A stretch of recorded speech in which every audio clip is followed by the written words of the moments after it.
What my wife saw on my phone left her in tears, and nearly destroyed our marriage. The unlocked screen. Marcus Allen never thought a phone could become a weapon. It was a quiet Thursday night in Atlanta. Rain tapped gently against the windows of their two-bedroom apartment, the kind of rain that usually made the place feel warm and safe. The television played softly in the background while Marcus sat on the couch scrolling through emails from work. His wife, Naomi Allen, stood in the kitchen folding laundry. "Did you eat at work again?" she asked without looking up. Marcus hesitated. "Yeah. Late meeting." Naomi sighed. "You always say that." There was no anger in her voice, just tiredness. Marcus locked his phone and dropped it beside him as he stood up. "I'll grab the towels." As he walked toward the bedroom, his phone buzzed. Once. Then again. Naomi glanced at the screen without thinking. It was instinct. Marriage habit. Years of shared passwords, shared bills, shared secrets. The screen lit up. "I miss you already. Last night meant everything to me, red heart." Naomi froze. The towel slipped from her hands. Her chest tightened as she picked up the phone slowly, like it might explode. Another message appeared. "When can I see you again?" Her hands trembled as she unlocked the phone. The password was still her birthday. Naomi sank onto the couch. Her heart pounded so loudly she couldn't hear the TV anymore. The messages weren't hidden. That was the most painful part. No locked folders. No deleted chats. Just there. Like Marcus never imagined she'd look. The contact name read, Tessa R. Naomi scrolled. Her breath came in shallow gasps as memories, laughing selfies, inside jokes, late-night texts, flooded the screen. Not explicit. Not sexual. But intimate. Too intimate. "You understand me in ways I didn't know I needed. I wish I had met you sooner. Talking to you makes the stress disappear." Naomi's vision blurred. This wasn't a random woman. This was emotional closeness. Connection. Replacement. Her hands shook harder as she scrolled further back. 6 months. 6 months of conversations. 6 months of her husband sharing his thoughts, frustrations, dreams, with someone else. Marcus returned from the bedroom smiling. Then he saw her face. "Naomi," he said slowly, "why are you holding my phone?" She looked up at him, eyes glassy, lips trembling. "Who," she whispered, "is Tessa?" The smile fell from his face. Marcus's mouth opened. No sound came out. Naomi stood abruptly, clutching the phone like evidence. "You didn't even hide it," she said, voice shaking. "Was I supposed to just never notice?" "It's not what you think," Marcus said quickly, stepping forward. She laughed, a broken sound. "That's funny. Because what I think is that my husband has been giving another woman the parts of himself I've been begging for." "That's not fair," he said. She turned the phone toward him. "Read it. Out loud." Marcus swallowed. "I didn't cheat," he said quietly. Naomi's tears finally fell. "You gave your heart away. What do you call that?" Silence filled the room. Marcus rubbed his face. "I was lonely." Naomi stared at him like he'd slapped her. "You were lonely," she repeated, "while I cooked your meals, prayed for you, defended you to my family, waited up for you every night. I didn't plan for it to happen," he said. "She was just easy to talk to." Naomi shook her head slowly. "That's the problem," she whispered. "You made room for someone else." She walked past him toward the bedroom. "Naomi." "I need space," she said, voice breaking, "before I say something I can't take back." That night, Marcus slept on the couch. Naomi cried until morning, and neither of them knew yet that what she read was only the beginning. Marcus didn't sleep. The couch felt smaller than it ever had, every crease pressing guilt into his skin. Around 4 a.m., he sat up and stared at the dark ceiling, replaying the last 6 months like a crime scene he could no longer deny. Tessa Reynolds had started as a name on a company email thread. She worked in corporate communications, sharp, articulate, always professional. They were paired on a project during a stressful quarter when layoffs were rumored and pressure weighed on everyone. The first message was harmless. "Hey Marcus, can you review the draft before noon?" He replied. Then she thanked him. Then joked about how corporate emails felt colder than hospital hallways. Marcus laughed. Naomi had been exhausted then. Double shifts, caring for her aging aunt, managing the house. Conversations between husband and wife had slowly become functional. Bills. Schedules. Groceries. Tessa asked questions. "How are you really holding up? Does your job still excite you? You don't talk like someone who feels heard." Marcus didn't notice the shift at first, but he felt it. Naomi woke up to sunlight and a heavy chest. Marcus was already gone, left early for work without waking her. That hurt more than she expected. She lay still, staring at the ceiling, replaying the messages in her head. Not the romantic ones. The emotional ones. The ones that said he trusted her. Naomi went to the bathroom and stared at herself in the mirror. She looked the same. Same face. Same body. Same woman who said, "I do." So why did she feel replaced? At work, Naomi barely focused. She reread old texts from Marcus.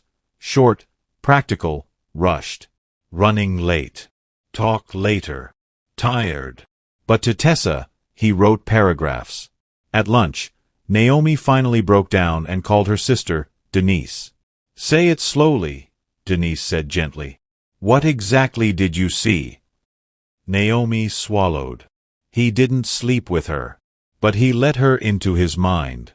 His feelings. Denise sighed. "That's still betrayal." Naomi whispered, "I don't know if I'm angry or grieving." That evening, Marcus came home early. Naomi was at the dining table, phone face down, posture straight. Calm, but cold. "We need to talk," she said. Marcus nodded. "I ended it." Her eyes lifted slowly. "Ended what?" "The conversations. I told her we can't speak outside work." Naomi exhaled sharply. "Did she know you were married?" "Yes," he said quietly. "Did she know you were unhappy?" Marcus hesitated. Naomi's voice trembled. "Answer me." "Yes." The word landed hard. "So you painted me as the villain," Naomi said softly. "The woman who doesn't listen. The wife who doesn't understand." "I never blamed you," Marcus said. "But you confided in her," Naomi replied. "That's blame by omission." He sat across from her, shoulders slumped. "I didn't think I was crossing a line." Naomi laughed bitterly. "That's what people say right before everything falls apart." Silence stretched.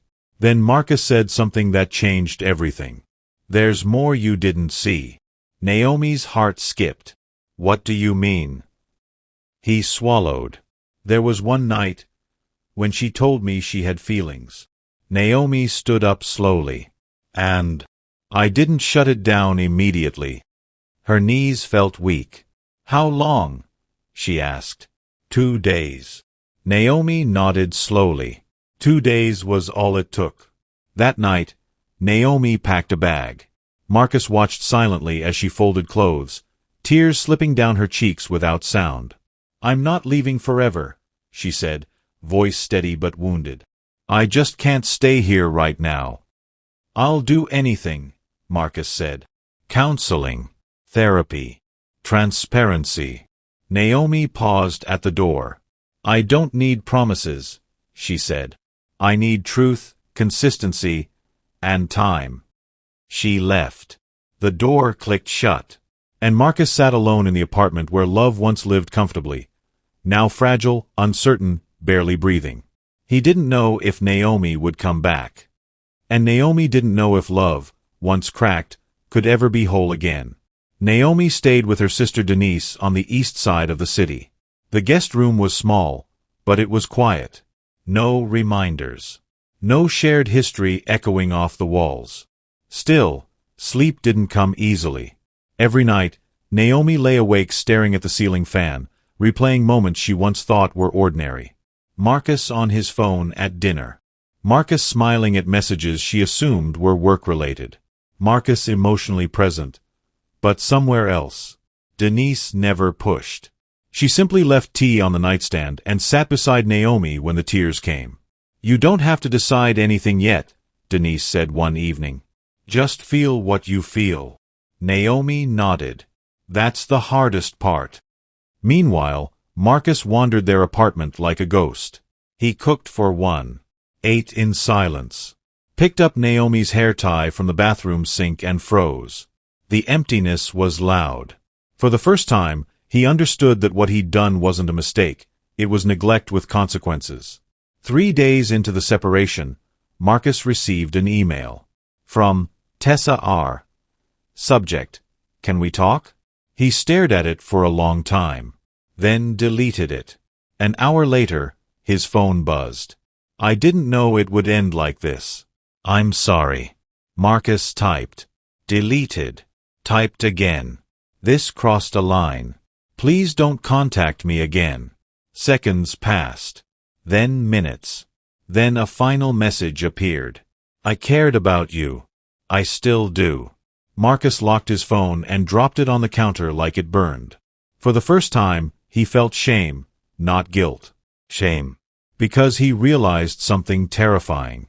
Tessa had filled a space he should never have allowed to exist. Naomi didn't want to go to counseling. She went anyway.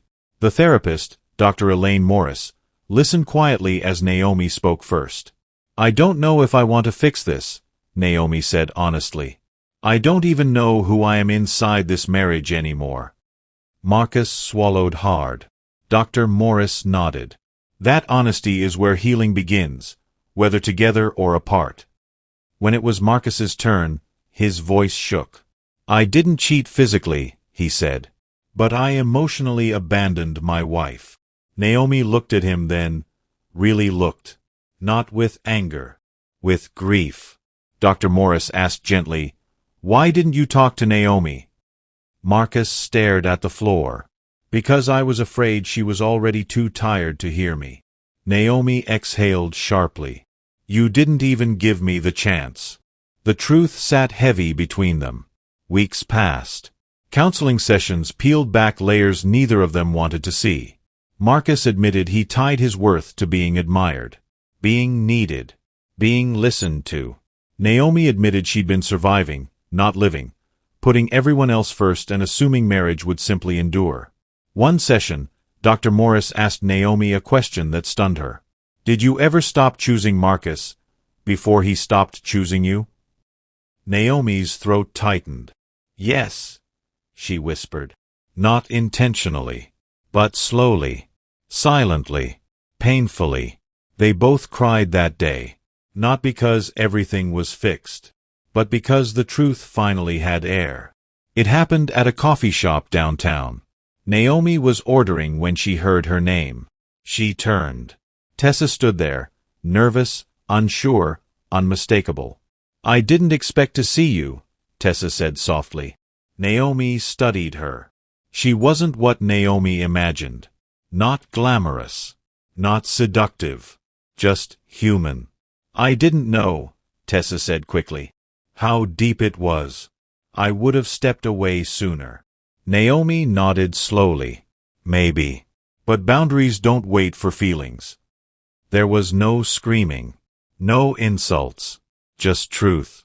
When Naomi walked out, she realized something surprising. Her anger toward Tessa was gone. What remained was clarity. 2 months later, Naomi stood in the apartment again. Same walls. Different air. Marcus watched her carefully as she set her bag down. "I'm not here because everything is fixed," she said. "I'm here because I see effort." Marcus nodded. "And I know I don't deserve another chance." Naomi met his eyes. "But I'm choosing to see who you become next." They agreed to new rules. Transparency. Counseling continued. No emotional secrecy. Ever. Trust wouldn't return overnight. But something else did. Hope. Fragile, cautious, earned. Months later, Naomi reflected on that night. The unlocked phone, the messages, the tears. What nearly destroyed their marriage wasn't another woman. It was silence. Assumption. Neglect disguised as normalcy. One evening, Marcus reached for Naomi's hand. "Thank you for not leaving forever," he said. Naomi squeezed back. "Thank you for becoming honest before it was too late." Some marriages break from betrayal. Others survive by confronting it. And Naomi and Marcus learned a truth neither would ever forget. Love doesn't just need loyalty. It needs presence. Naomi didn't suddenly feel safe just because she moved back. Trust returned in fragments. Small, cautious moments. She watched Marcus more than she spoke. How he left his phone face up on the table now. How he told her where he was going without being asked. How he stopped withdrawing when things became uncomfortable. But some nights, Naomi still woke up sweating. She would see the phone again. The messages. The heart emoji. Marcus noticed the distance. One night, as Naomi sat at the edge of the bed staring into nothing, he spoke softly. "You're somewhere far away." She nodded. "I'm trying to stay." He didn't touch her. Didn't interrupt. That restraint mattered. 3 months later, Marcus made a mistake. Not betrayal, but fear. He received a message from a former colleague, female, about a work opportunity. Innocent. Professional. He answered. But he didn't mention it to Naomi. Not because it was wrong, but because he didn't want another argument. That night, Naomi saw the notification. Her body reacted before her mind did. Her heart raced. Her palms went cold. She didn't yell. She just handed him the phone. "You forgot to tell me," she said. Marcus's face fell. "I didn't forget," he admitted quietly. "I avoided it." Naomi nodded, tears gathering. "That's how it starts." Marcus felt the weight of it immediately. "I'm sorry," he said. "I won't protect myself at the cost of your healing." That night, Naomi slept facing the wall. Healing, she realized, wasn't linear. The truth didn't stay private. It never does. At a family cookout, Marcus's cousin made a careless joke. "So you finally stopped entertaining work wives?" Silence fell. Naomi froze. Marcus stood up. "That's not funny," he said firmly. "And it's not anyone's business." The room shifted. Naomi looked at him, really looked. For the first time, he wasn't hiding. He was protecting. Later in the car, Naomi said quietly, "Thank you." Marcus nodded. "I should have done that from the beginning." Naomi began therapy alone. She talked about resentment, burnout, how she learned to disappear in relationships to keep peace. Dr. Morris asked her one day, "What do you need now?" Naomi struggled to answer. No one had asked her that in years. She started doing things just for herself. Morning walks. Writing again. Saying no without explaining. Marcus noticed the change. She wasn't pulling away. She was standing up. Marcus wrote a letter one night. Not to Naomi. To himself. "You didn't cheat because you were unloved. You drifted because you were afraid to be vulnerable where it mattered most. Attention isn't connection. Validation isn't intimacy. If you ever feel unseen again, speak. Or walk away honestly. But never replace your wife emotionally." He burned the letter in the sink. Not to forget, but to commit. It wasn't dramatic. No speeches. No tears. Just a quiet evening. Naomi leaned against Marcus on the couch, head on his shoulder. "I'm still scared," she said. "I know," Marcus replied. "But I'm not leaving," she continued. "Not because I have to. Because I want to see what this becomes." Marcus closed his eyes. That was the moment he understood. Forgiveness wasn't permission. It was a risk. And Naomi was choosing to take it. A year later, their marriage didn't look perfect. But it was honest. They argued out loud now. They checked in. They stopped assuming. Phones were just phones again. Not threats. Not secrets. One night, Naomi joked, "You know I still might check your phone." Marcus smiled. "You're always welcome to." She laughed. And that laughter felt earned. Naomi eventually told her story, not with bitterness, but wisdom. "To any woman listening," she said once, "don't ignore the quiet betrayals. Emotional absence hurts just as deeply." And to any man, Marcus added, if you find yourself opening up to someone else, pause. Ask why your spouse doesn't feel safe enough for that space anymore. Their marriage survived not because it avoided pain, but because it faced it. What Naomi saw on Marcus's phone broke her heart. But it also saved their marriage. Because it exposed the cracks before the collapse. Some stories end in divorce. Theirs ended in transformation. Not because love was easy, but because they chose to rebuild it with open eyes and open hands.